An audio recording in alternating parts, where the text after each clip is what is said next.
बोलो जयकारा बोल मेरे श्री गुरु महाराज की जय। बोलो साचे दरबार की जय।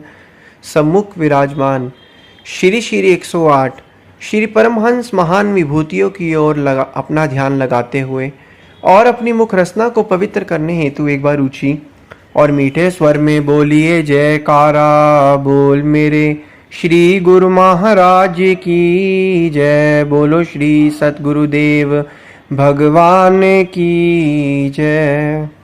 गुरुमुखों, आज जितने भी जीव इस संसार में हैं, कोई ना कोई किसी ना किसी कारण से दुखी और अशांत और परेशान है। उसकी अशांत और परेशानी का सबसे बड़ा कारण उसका अपनी इच्छाओं पर नियंत्रण ना होना है। इच्छाएं जो जीव की इतनी बड़ी होती हैं, जो जीव को तड़पा देती हैं, जीव को शांति में जीवन व्यतीत करने ही नहीं देती, उन इच्छाओं पर आजकल तो किसी भी जीव का नियंत्रण ही नहीं है। जीव किसी न किसी तरीके से अपने मन को शांत और आत्मिक आनंद पहुंचाना चाहता है, लेकिन जिस तरीके से जीव के जो कर्म है, चाहता तो वो आत्मिक शांति है और साथ में वह इच्छाएं भी बढ़ाता है। अब आप खुद ही सोचिए कि एक मयानी में एक ही तो तलवार आ सकती है, या तो वो तलवार भक्ति की हो या तो वो तलवार माया की हो। गुरुमुखों, जो व्यक्ति आध्यात्मिक जीवन पर चलता है वह हमेशा प्रसन्न रहता है। वह ना तो कभी शोक करता है, ना किसी वस्तु की कामना करता है और प्रत्येक जीव के साथ समान व्यवहार करता है। आध्यात्मिक जीवन एक ऐसा जीवन है जिसे आम संसारी दुनिया नहीं जानती। आम संसारी दुनिया को तो इस आध्यात्मिक जीवन का रहस्य ही नहीं पता। इसका एक खूबसूरत रहस्य यह है कि हमेशा मन प्रसन्न और शांत में रहता है, मन आनंद में झूलता रहता है, जीवन जीता रहता है। तभी तो महापुरुष फरमाते हैं कि चाह गई चिंता मिटी मनवा बेपरवाह, जिसको कछु न चाहिए सो ही शहंशाह।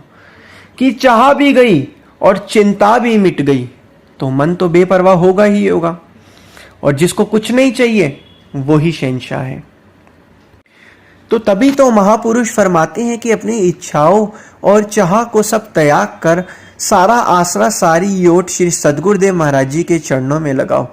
उनकी आज्ञा और मौज में चलो, क्योंकि गुरुमुखों, जो आपने सोचा है उससे भी बढ़कर उन्होंने सोचा है। जो आप चाहते हैं उससे भी बढ़कर वो आपको देना चाहते हैं। लेकिन हर एक चीज़ का समय होता है। जो चीज़ समय पर मिले उसकी कदर होती है, बिना समय के अगर वो चीज़ मिल जाए तो उसकी कदर नहीं होती। जिस प्रकार एक भिखारी को हद से ज़्यादा पैसा मिल जाए तो उसको उसकी कदर नहीं होगी। समय समय पर जब उसे पैसा मिल जाए तब उसको उसकी कदर और कीमत का पता चलता है। इसीलिए जो ये जीवन हमको मिला है, जीवन में मान अपमान, लाभ हानि, यश अपयश, यह सभी की सभी चीज़ें जीव के जन्म पर ही निर्धारित हो जाती हैं। जीव के जन्म से मरण तक का यह सब कुछ पहले ही लिखा जा चुका है। जीव के हाथ में तो सिर्फ कर्म करना है। हम तो सिर्फ कर्म कर सकते हैं, निस्वार्थ होके, साधना बिल्कुल साफ सुथरे होके, सद्भाव से हमें सिर्फ कर्म करना है। बाकी फल की इच्छा तो श्री सदगुरुदेव महाराज जी पर छोड़ देनी है। गुरुमुखों, जीवन में उसी ने ही लक्ष्य को हासिल किया है, चाहे वो संसारिक लक्ष्य हो, चाहे वो भक्ति का लक्ष्य हो, जिसने अपने आप को कुर्बान कर दिया है, जिसने अपने आप को कुर्बान करके अपने लक्ष्य पर अग्रसर होके आगे से आगे बढ़ा है। अब लक्ष्य किस चीज़ का?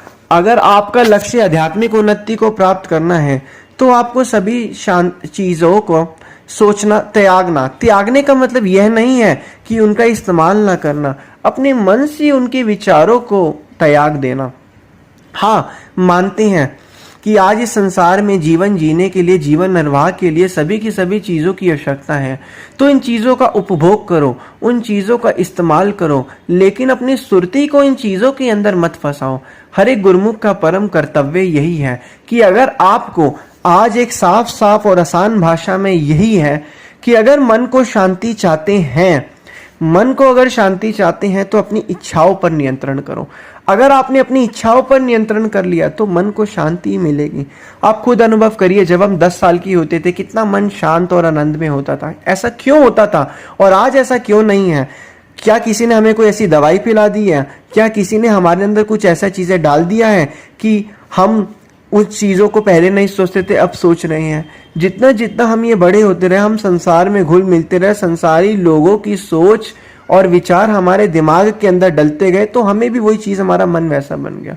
तभी तो 10 साल की बाल्यावस्था के अंदर जो हमारी उम्र होती है उसमें मन जो है वो शांत में और आनंद में रहता था, क्योंकि उसको कोई चिंता और परेशानी होती ही नहीं थी। आज भी गुरुमुखों, हम विचार और कर्म को एक साथ जोड़ चुके हैं। हमें अपने विचारों को और कर्मों को अलग अलग करना है। जब हम अलग अलग कर देंगे तो हम अपने आप ही मन को शांत में और आनंद में प्रतीत अपने आप ही महसूस करेंगे। तो हर एक गुरुमुख का परम कर्तव्य और फर्ज बन जाता है इस चीज का कि अपने कर्मों को श्री सद्गुरुदेव महाराज जी की आज्ञा और मौज में चलो। यही एक असली तरीका है। संसार में सिर्फ महापुरुष ही वो वैज्ञानिक हैं जो जीव को शांति और आनंद में जीवन प्रदान करने की एक तरीका बता सकती हैं। और संसार में जितने से भी जितना कोई पीएचडी कर ले या कुछ भी कर ले, वो सब मनुष्य को आध्यात्मिक उन्नति और आध्यात्मिक शांति के बारे में ना बता सकता है, ना ही अवगत करा सकता है। ये आत्मिक उन्नति के लिए ही हमारे श्री श्री 108 श्री परम दयाल जी महाराज जी ने इस अनंतपुर दरबार को बनाया और श्री श्री दूसरी पातशाह जी ने इस दरबार अनंतपुर दरबार की जमीनों को खरीदा और श्री तृतीय पातशाह महाराज जी ने अपने रक्त की एक एक बूंद से, महापुरुषों ने अपने रक्त की एक एक बूंद से श्री अनंतपुर दरबार को सींचा है। सिर्फ किस लिए? हम भक्तों के कल्याण के लिए, भक्तों की आत्मिक उन्नति के लिए, भक्तों को आत्मिक आनंद और शांति प्रदान करने के लिए ही है। इसलिए हर एक गुरुमुख का यही फर्ज और पहला कर्तव्य यही बन जाता है कि महापुरुषों की आज्ञा और मौज में चलो। उन्होंने तो हमें नाम की औषधि दे दी है, उन्होंने तो शांति का हमें यंत्र दे दिया है कि ये लो नाम पकड़ो और इस नाम को जपो, और जितना हो सके समय इस नाम को जपते रहो। जितना जितना तुम इस नाम को जपते रहोगे उतना उतना तुम्हें अंदर ही अंदर शांति और आनंद में जीवन जो है आपका बन जाएगा। और दुख तो आपके पास आएगा ही नहीं, दुख तो आपसे कोसों दूर भाग जाएगा। इसलिए हर एक गुरुमुख का कर्तव्य यही है कि अगर परम शांति परम आनंद चाहते हो तो अपनी इच्छाओं को त्याग करो। जो भी इच्छाएं उठ रही हैं उस पर नियंत्रण करो। इच्छाएं सोचते रहोगे सोचते रहोगे सोचते रहोगे सोचते रहोगे तो इच्छाओं के बंधन में बन जाओगे। फिर खाली हाथ आए थे तो खाली हाथ ही लौट जाओगे। लेकिन महापुरुष कहते कि खाली हाथ आए थे, अब श्वासों की पूंजी को नाम की भक्ति में भर के जो है फिर इस दुनिया से जाओ तो ये तुम्हारा लोक और परलोक दोनों सुखी होगा। इसीलिए महापुरुषों की आगे और मौज में चलना ही जीवन का असली और सच्चा उद्देश्य है। एक बार गुरुमुख हो, हम अपना पर्सनल एक्सपीरियंस और अनुभव आपको बता रहे हैं कि आप उस अनुभव को आप भी अपने जीवन में लाइए, तभी आप महापुरुषों की प्रसन्नता को प्राप्त कर पाएंगे। बोलो जयकारा बोल मेरे श्री गुरु महाराज की जय। बोलो श्री सतगुरुदेव भगवान की जय।